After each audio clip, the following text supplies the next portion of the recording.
Okay, buckle up, because today we are diving headfirst into something you know you need more of: sleep, or maybe the consequences of not getting enough. Yeah, And let me tell you, it's a lot more than just feeling tired. right. Like, way more. Yeah. We're talking about some seriously wild stuff. This deep dive is all about sleep deprivation. And to guide us, we're tapping into a slightly terrifying but totally fascinating TED Talk by sleep scientist Matt Walker. And look, you're here listening to this, so you already know sleep is important. Yeah. But let's be real, we could all use a little extra push to really prioritize it. Yeah. So let's jump right into why you should actually care about this whole sleep thing, even if you think you're doing okay. Yeah. Walker kicks things off with a real attention grabber. He says, get this, men who consistently sleep only 5 hours a night have, are you ready for this? Smaller testicles. Yeah, I know, right? Than those who get a solid 7 hours or more. And it's not just like a cosmetic thing. This sleep deprivation is messing with their hormones, basically aging them prematurely, like a decade's worth. It really challenges that whole "I'll sleep when I'm dead" attitude, doesn't it? This isn't just about feeling your best. It's about your body literally functioning the way it should or not based on how much sleep you're getting. Exactly. It's like a massive wake-up call, no pun intended. Right. But anyway, now that we're all awake and sufficiently terrified, let's talk about how this lack of sleep affects our brains, which I'm guessing you're pretty fond of since you're listening to this, right? Right.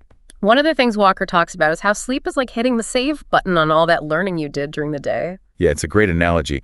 We often forget how crucial sleep is for actually solidifying those memories. It's not just about being awake and ready to take in new information. It's about what happens after the learning takes place. Right. And when you're sleep deprived, it's like trying to cram more files onto a computer that's already full. You need that hard drive space, or in this case, that brain space, cleared out and ready to go. Totally.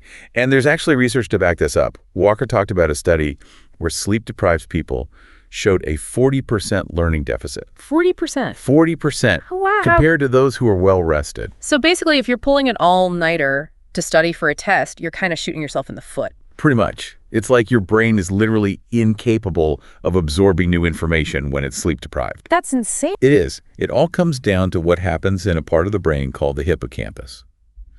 Think of it like your brain's inbox for new memories. Okay.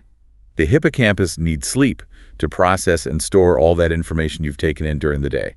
Without enough sleep, that inbox just keeps overflowing, and important stuff gets lost in the chaos. Okay, so we've established that pulling an all-nighter to cram for a test is a terrible idea. But it gets even wilder when we zoom out and look at the long-term impact of sleep, or the lack of it. I'm talking about how our brains age. Right. And you know how as we get older, our sleep patterns change. Yeah.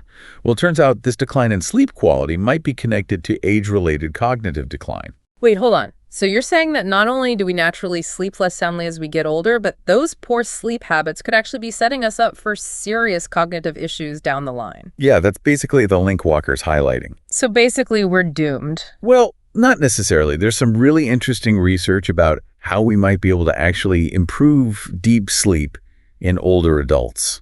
Okay, how? Tell me there's some magic pill I can take. Not quite a pill, but close. They're looking into targeted brain stimulation. Wait, seriously, brain stimulation to enhance sleep? That sounds like something out of a sci-fi movie. It does, doesn't it? But it's pretty amazing stuff. So, like, are they strapping electrodes to people's heads and zapping them into a blissful slumber? It's not quite that dramatic, but essentially, yeah. They're using specific frequencies of stimulation to enhance those deep sleep brainwaves. Okay, so how far along is this research? Can I sign up for this brain-zapping sleep treatment now? It's still in the early stages, to be honest. Okay, but still promising, right? Definitely. The idea that we might be able to fight back against age-related cognitive decline by basically giving the brain a sleep boost is incredibly exciting. It is exciting, but it's not just our brains that suffer when we don't get enough sleep, right? Right. Our bodies are pretty good at letting us know when we've pushed things too far. Yeah, it's like our whole system starts to rebel. Exactly. And often the effects are a lot quicker and more intense than we realize. Walker brought up this crazy statistic about daylight saving time. You know, that whole spring forward thing? Yeah. Apparently, there's a 24% increase in heart attacks the day after we lose that hour of sleep. Wow, 24%. That's huge. Right. That's wild. It's like our bodies are so thrown off by that sudden shift in our sleep patterns. It really highlights how even small disruptions to our sleep can have major consequences for our health. Exactly. We tend to think we can just power through on willpower, but our bodies are like, nope, not this time. Right, our physiology has other plans. Totally. And it's not just heart attacks either. Sleep deprivation messes with our immune system, our metabolism, even our mood and stress levels. Absolutely. It's like a domino effect of negative consequences. Mm. It's crazy how something we spend a third of our lives doing, or at least we're supposed to be doing, can still feel so mysterious. But knowing why sleep matters is only half a battle, right? Yep. The real challenge is actually getting a good night's sleep consistently. Totally. It's one thing to understand the science, but we need to be able to put that knowledge into practice. Exactly. It's like reading a cookbook cover to cover and then wondering why you're still hungry. Yeah. So what's the recipe for a good night's sleep? What did Walker say?